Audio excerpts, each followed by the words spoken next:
How you doing, guys? If anybody is old enough to remember the opening scene, that in the early 1960s was quite a shocker. But the funny thing was, by the 1970s and 1980s, and even by today's standards, that was kind of lame. I used to enjoy horror movies even way back when I was a little kid, and they used to scare the hell out of me. Funny, as I got older, those same movies that would scare the hell out of me when I was a little kid, I found quite laughable. And as I continued to get older, I found out that although I still enjoyed horror movies, there really wasn't anything scary about them, particularly when you find out what actually goes on in the real world, as opposed to horror movies. Anyways, we all got that need for an adrenaline rush, whether it be action pictures, comedy, or horror movies. We all like to get scared. It's when an organization or even people use fear as a control mechanism. Let's face it, I've worked for several corporations and they all use this one same tactic. They keep you teetering on the edge. They keep you in fear of constantly losing your job. And then, of course, you've got those corporate brown noses that will turn you in at a drop of a hat. And I made this comparison with this corporate tactic to Watchtower last year. Actually, the video got flagged, but it's quite true. There were a lot of things I never noticed when I came into the org, was their use of fear to keep everyone in line. And just some of the graphic stories, the pictures in some of the publications, I wasn't born in, so I came in later in life. So a lot of what they used to keep the rank and file in line was kind of, how do I say it? I just had no fear of it. I mean, let's face it, we're all going to die. That's inevitable. There's no point in fearing death since you can't stop it.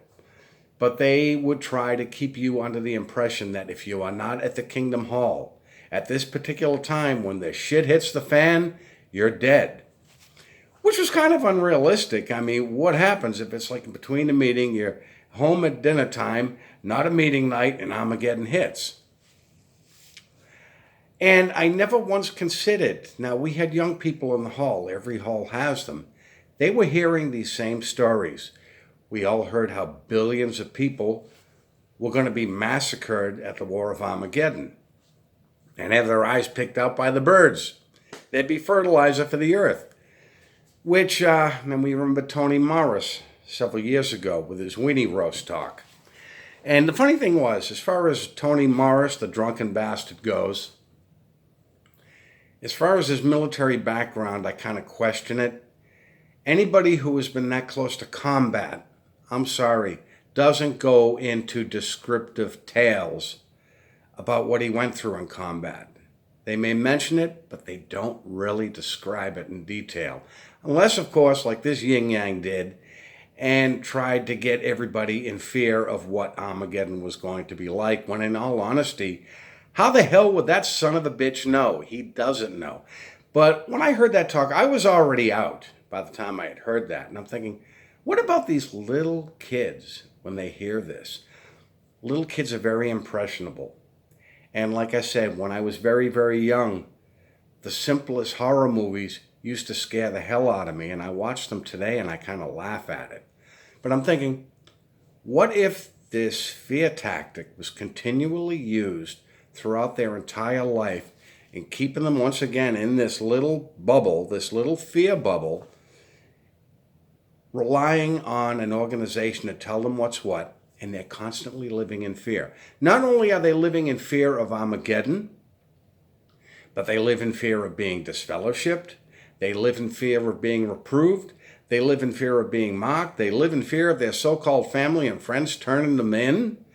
Real loving organization, much like the corporate tactics, where your coworkers will rat you out to gain some brownie points and put your ass on the chopping block. By the time I had realized that this organization was full of shit, and all I wanted to do was walk away quietly And in reality, my contract with Watchtower, I had mentioned last year, was now null and void because I was lied to. So I walked away. That's all I had to do. They have you believing that you have no choice, but you have to face the elders when it's like, no, you have no authority over me. So I walked away. Well, as it was, it doesn't work out that way because they come looking for you. One ding-dong kept pestering me at my house, pestering me at work. You know, when are we going to go talk to the elders? And I'd be like, we're not. And he started using fear tactics. Try to use scare tactics and fear porn, which at this point in time, you know, I'm in my 50s. It doesn't work. But nonetheless, he tried it anyways. When he realized I wasn't going back, and I made some disparaging remarks about the governing body, I think more notably the rubberhead Stephen Lett.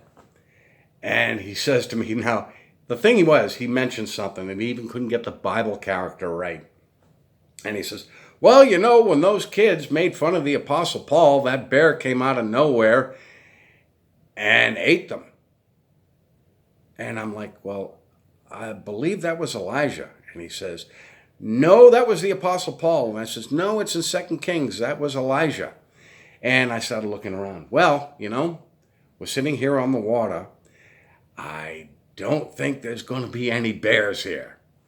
Well, he says, didn't say it had to be a bear. And I says, oh, well, it could be a lion or a tiger as well. Anyways, this guy would try scare tactics constantly. And it's like, basically because his minute brain had been in a bubble his whole life. And at this point in time, you're coming to my house. You're coming to my place of employment.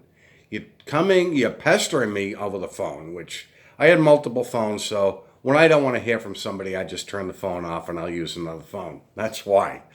And it just got to the point where, look, the scare tactics aren't going to work. And if I'm not at the Kingdom Hall, and Jehovah's going to kill me, he's going to kill me whether I'm at the hall or not. Because at this point, I was already questioning the organization. I already knew the organization was a criminal organization. So even if I'm at the hall and I'm questioning what is possibly his organization, he's going to know it. So it didn't matter if I was there or not.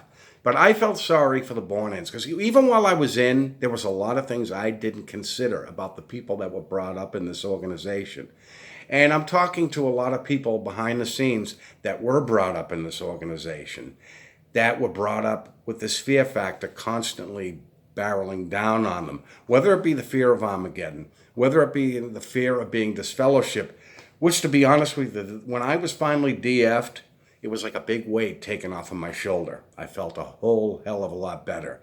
And considering some of the things that are actually going on the planet right now, and Jehovah's Witnesses are waiting for that word to come from their governing body, which that word is never going to come. JWs may want to pull their head out of Watchtower's ass and actually take a look on the outside and find out what's going on. Because when the shit hits the fan, JWs are going to be so caught off guard, and their little fear bubble is going to burst.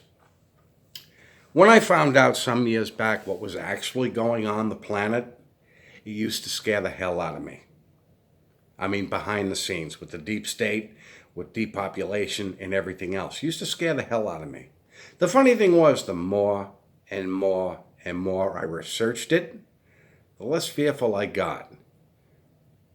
Forewarned is forearmed. And Jehovah's Witnesses just do not look deep enough into it. They're waiting for the word from Watchtower. And if they did this research on their own, the fear would be lifted.